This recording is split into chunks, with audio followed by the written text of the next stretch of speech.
भारत का संवैधानिक विकास के क्रम में आज है साइमन कमीशन 1927।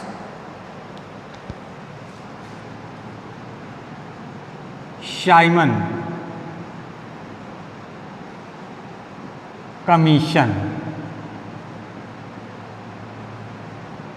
1927। 1919 के भारत सरकार अधिनियम में ही यह प्रावधान किया गया था कि इस अधिनियम की प्रगति की समीक्षा के लिए 10 वर्ष पश्चात एक आयोग का गठन किया जाएगा। परंतु भारत में द्वैध शासन की असफलता और भारतीयों द्वारा अधिक स्वायत्तता की लगातार मांग के कारण 10 वर्ष से पूर्व ही 8 नवंबर 1927 को एक 7 सदस्यीय आयोग का गठन कर दिया गया। सर जॉन साइमन इस आयोग के अध्यक्ष थे और इन्हीं के नाम पर इस आयोग को साइमन कमीशन के नाम से जाना गया। तो साइमन कमीशन में सर जॉन साइमन अध्यक्ष थे।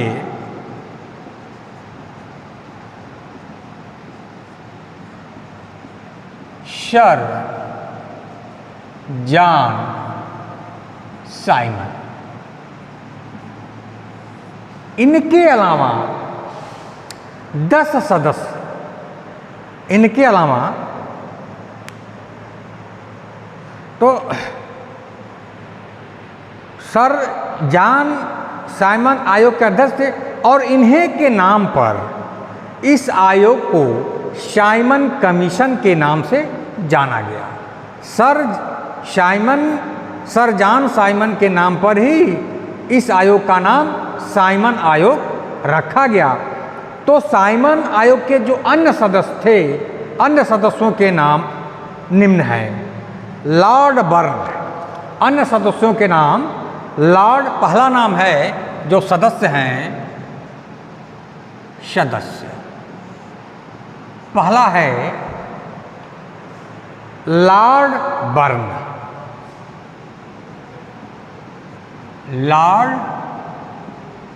बर्न। दूसरा है हेग अर्ल ऑफ स्ट्रैथकोना। दूसरा हेग अर्ल ऑफ स्ट्रैथकोना।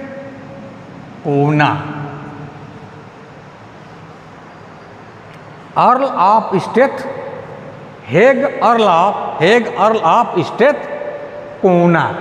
तीसरा है एडवर्ड के डागान। थर्ड है एडवर्ड के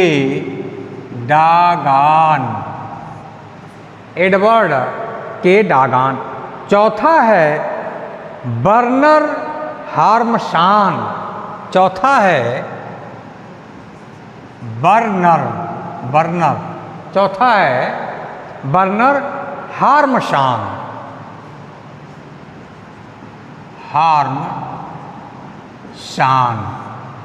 चौथा है बर्नर हार्मशान। और पांचवा है C.R. एटली। पांचवा C.R.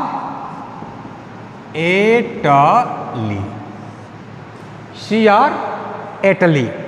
और छठवां है J.R. Lane Fox. छठा है G.R.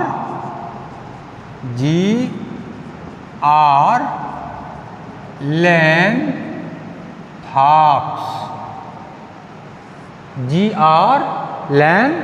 फॉक्स। अब साइमन कमीशन के सभी सदस्य, अध्यक्ष एवं सदस्य क्या थे? अंग्रेज थे।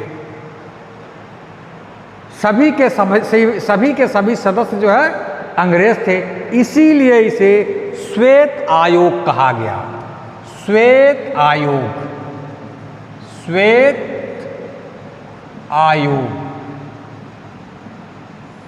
साइमन आयोग में सभी के सभी सदस्य अंग्रेज थे, इसीलिए इसे श्वेत आयोग कहा गया।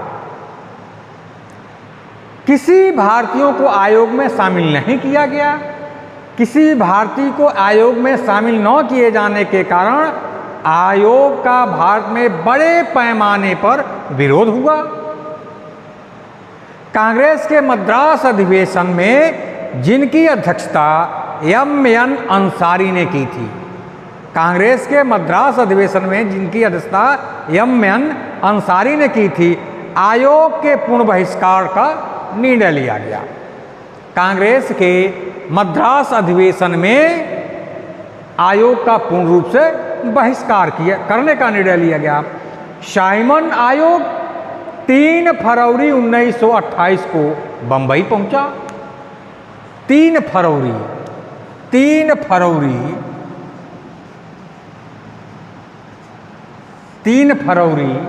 1928 को मुंबई पहुंचा। और 30 जून 1930 को उसने अपनी रिपोर्ट प्रस्तुत कर दी। 30 जून 1930 को उसने अपनी रिपोर्ट प्रस्तुत की। 30 जून 1930 को उसने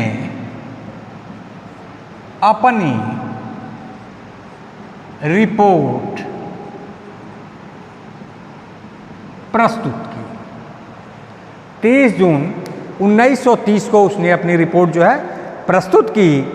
साइमन आयोग की रिपोर्ट श्वेत पत्र पर विचार के लिए, साइमन आयोग की रिपोर्ट जो है श्वेत पत्र पर विचार के लिए उसे सेलेक्ट कमेटी को सौंप दिया गया। साइमन आयोग की रिपोर्ट जो है श्वेत पत्र पर विचार करने के लिए, साइमन आयोग की रिपोर्ट श्वेत पत्र पर विचार करने के लिए उसे सेलेक्ट कमेटी को सौंप दिया गया। और इस समिति के सुझावों के आधार पर ब्रिटिश संसद में एक विधेयक लाया गया, जो पारित होने पर 1935 का भारत सरकार अधिनियम कहलाया। 1935 का भारत सरकार अधिनियम को विस्तार से हम आगे बताएंगे। अब Nehru report 1928। Nehru report 1928। Nehru report 1928। Nehru report 1928 Simon commission का विरोध करने वाले सभी नेताओं को भारत सचिव, साइमन कमीशन का विरोध करने वाले सभी नेताओं को भारत सचिव लॉर्ड बर्कनहेड ने सभी दलों द्वारा स्वीकार संवैधानिक मसौदा तैयार करने की चुनौती दी।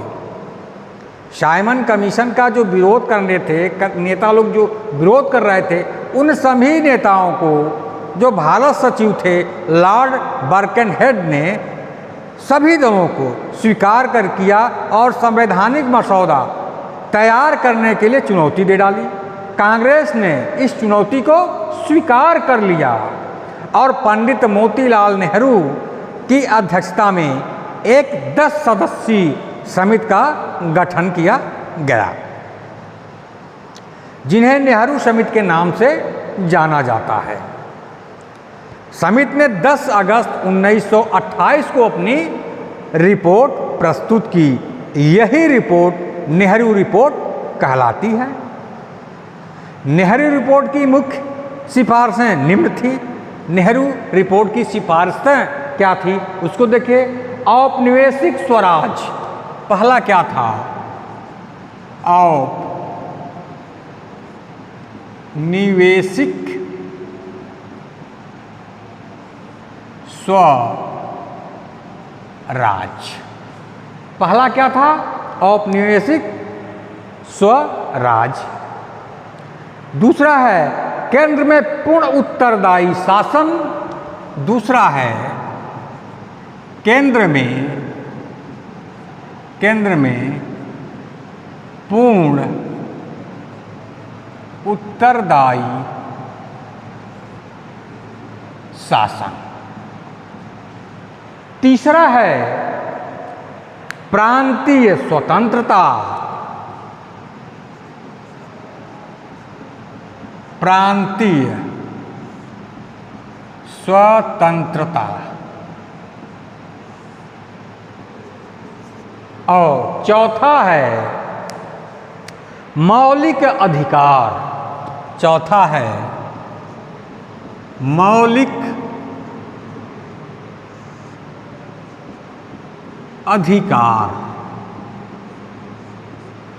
चौथा है मौलिक अधिकार। पांचवा है देशी रियासतों को केंद्र के अधीन लाया जाना। पांचवा है देशी रियासतों को केंद्र के अधीन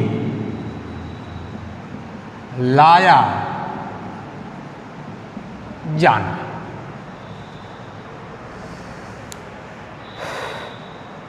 छठवां है सांप्रदायिक निर्वाचन प्रणाली को समाप्त करना। सांप्रदायिक निर्वाचन प्रणाली को समाप्त करना। सांप्रदायिक निर्वाचन प्रणाली को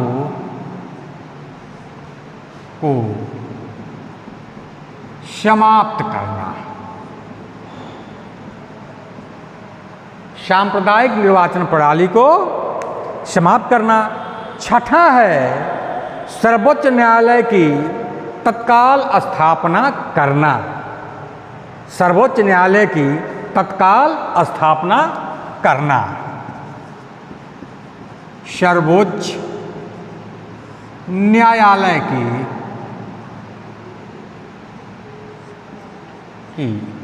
स्थापना करना।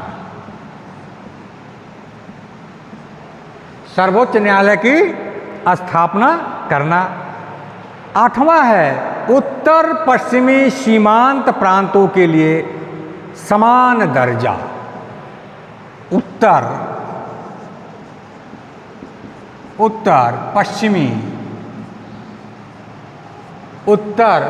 पश्चिमी सीमांत प्रांतों को समान दर्जा।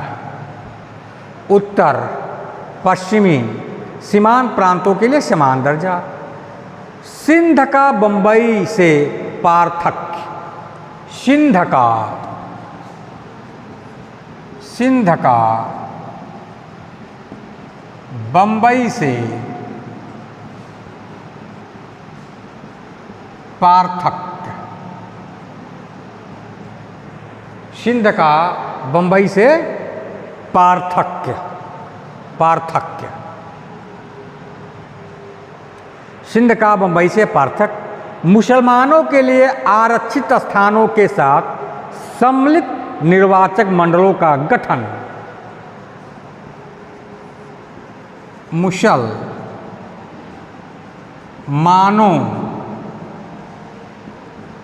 के लिए आरक्षित स्थानों के साथ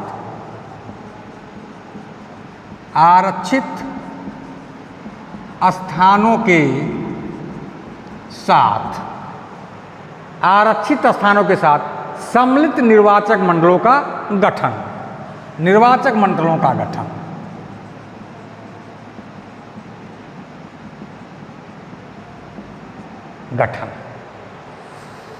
देश की प्रतिरक्षा पर विधानसभा का नियंत्रण। देश की प्रतिरक्षा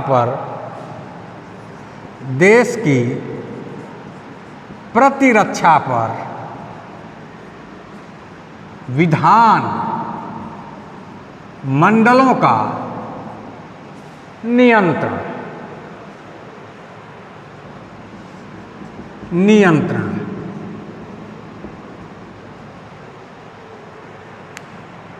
अब 1928 के कांग्रेस के कलकत्ता अधिवेशन में, जिसकी अध्यक्षता मोतीलाल नेहरू ने किया था, नेहरू रिपोर्ट को स्वीकार कर लिया गया, पर अली बंधुओं ने नेहरू रिपोर्ट को अस्वीकार कर दिया।